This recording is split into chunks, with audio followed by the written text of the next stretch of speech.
Hey everybody, it's Raven here, and today we have DLC 3 finally going live after about a month and a half in the beta, and they've just released the patch notes, and right now I'm kind of just waiting for the DLC to actually go on Steam. Should be up there in about 15 minutes, and it'll obviously be out by the time I get this video uploaded. But I just wanted to go over the patch notes really quick, kind of tell you what I think, and maybe what to look out for. There's definitely some good stuff here. They fixed bugs like the Tiger helicopter having its gun kind of nosed upwards, so it wouldn't work as a rotary weapon. That's a good fix. Automatic sound bug removed. The Danish automatic would fire, and then even if it wasn't shooting, you'd still hear the noise, and that was pretty annoying. The big highlight of this DLC, well, obviously the new nations are the highlight, but those have been out for a while because of the beta. But you see, we got three new coalitions. We got NORAD, which is Canada plus USA. We got Landjut, which is Denmark plus West Germany, apparently without marine decks. And the, quote, Soviet Korean Alliance, which is USSR plus North Korea. As you know, if you watch my deck building videos, I'm not really a coalition player, so this doesn't interest me too much, but I think these coalitions are actually more realistic than, for example, Eurocorps or some of the other ones out there. USA and Canada, I think that's an interesting dynamic because Canada adds a lot of needed kind of shock infantry, just good infantry to the USA lineup, and they add very nice tanks for Leopard ones for USA. Landjut, it's literally just West Germany with Ihawks. And that's okay because if there's one thing West Germany lacks, it's long range AA, and now they have it with Denmark, so that's pretty good. Other than that, it is a little bit of a boring coalition.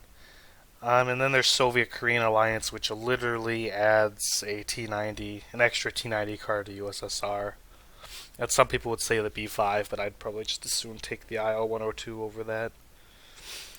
Again, I'm not really big on coalitions, but, well, those are some interesting choices, and I generally like them. Um, there's some other neat stuff. Mortar cooldown time slightly increased. That's good. I think mortars were a little overpowered. Manpan ATGM teams with 5 men will be easier to see now, so they'll be less hidden in forests or towns. Easier to find them, easier to kill them. This one's pretty important. RPK 74 magazine size reduced from 100 to 70, but the rate of fire is increased. So in the end, it'll be a lot more effective than it was. The RPK 74, in case you didn't know, was actually a lot weaker than its earlier regular RPK counterpart, and that was really hurting 1990s Eastern Bloc and USSR. So hopefully that'll balance out the MGs a little bit. And you see Recon here, there's just this huge list of minor price buffs to just about every Recon unit under the sun. Notably, Recon Special Forces Spetsnaz GRU, Formosa, some other things like the South Korean Black Berets. They were all price nerfed actually, so they went up 5 points, except I believe, let me look. Yeah, Navy SEALs and Polish Formosa both went up by 10 points to just 5, so probably won't see those guys so much anymore. They're only 4 per card. I didn't think they were that great a value to begin with, and now they're so expensive. I don't think that was that great a change, but the rest of the stuff's probably okay. Infantry tab, there wasn't much that happened, but right here, the East Germans got a lot of buffs. They got the LSTR, their Special Forces Airborne, were given a stat increase of 20% accuracy on their main gun, which is pretty big. That's literally almost a 50% increase in DPS because they went from 40 to 60, and their only thing that shoots infantry is just their main gun because they don't have a machine gun. Motor Schussland got pretty nice buffs as well. Their main weapon got accuracy buff from 45 to 55%. Their LMG got a rate of fire buff, which was sorely needed, as my test I posted earlier showed. Unfortunately, they did get their availability reduced, which I'm not so happy about, but hopefully with all these other changes that'll balance that out, so we'll just have to see.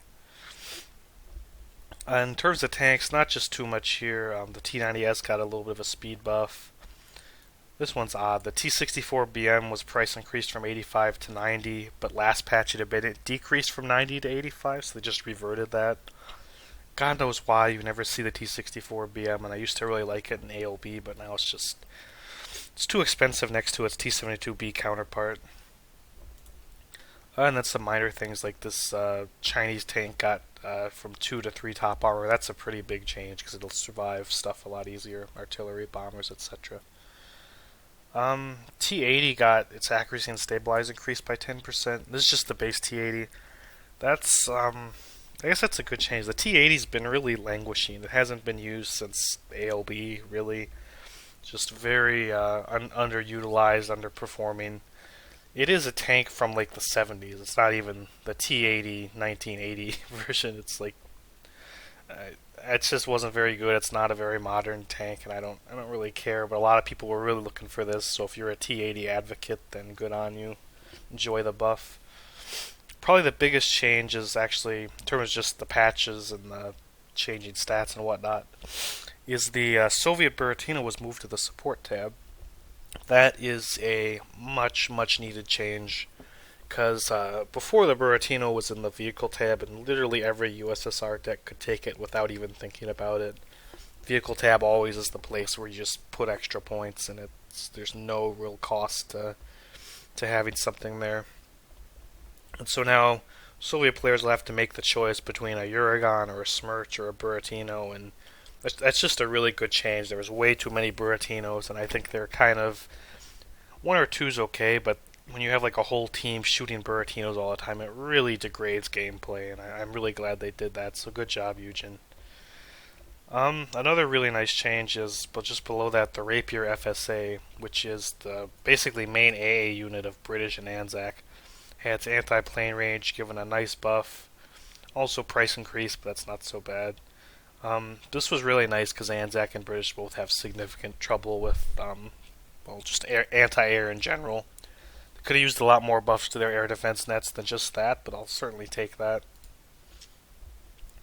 And here's also some interesting changes. The BMP2 line, probably a little hard to wade through all of this, but those are the BMDs, yeah. BMB2 price buff from 25 to 20. BMP3 availability improved. BMP2D price buffed. OBR86 price buffed. And then obviously the Polish, Czech, and East German equivalents were given the same treatment. That's really nice. I think the BMP2 line's really been in a bad place for a long time. Way too expensive. Now I think they're going to be a little bit more competitive. Personally, I think they need to have either an additional price buff or even, instead of that, a availability increase by one step, and I think that would help them out a lot. But I'm definitely interested to get my hands on some BMP2s and try them out. There are some similar buffs for Blue 4, like the Japanese Hachiki Ushiki. I always feel like an idiot when I say that. The Japanese infantry fighting vehicle got a nice price buff from 30 to 25, and its missile loadout was doubled from 2 to 4. Really nice. It was okay before, now I think it'll be halfway decent. Some other things like the Canadian IFV price buffed, the Fuchs Milan price buffed. Yeah, I think that about covers it. There's some other just random changes that I don't think are that interesting, but overall a pretty good patch. I'm looking forward to the things I outlined. Also, the new coalition will be interesting to see how they change gameplay. Unfortunately, the promised new maps are not here. They were delayed because, frankly, Eugen didn't start working on them. I'm not even sure if they have started working on them, to be honest, even now. But they were working on Active Aggression, their new game, and they were also dealing with the hackers. And now threatening to give the hackers malware if they use the hack. But yeah, so the maps aren't here. They'll hopefully be in some new future DLC or patch. My real worry is that they'll kind of get pushed aside and then forgotten about, and Eugen will end up not doing them. Please don't let that happen. If you post on the forums, make sure you really ride Eugen and get them to release those new maps, because if there's one thing Red Dragon really needs, it's new maps. Anyways, I think that's about all for today. A 10-minute video is quite long enough for patch notes. As always, thank you for watching, and please remember, like, comment, subscribe. Let me know what you thought about me reviewing patch notes. Maybe it sucks, but maybe it's a good idea. Looks like the DLC should be, or DLC patch, whatever, should be out in just a few minutes, so hopefully I'll see you there. As always, thanks for watching. Take care.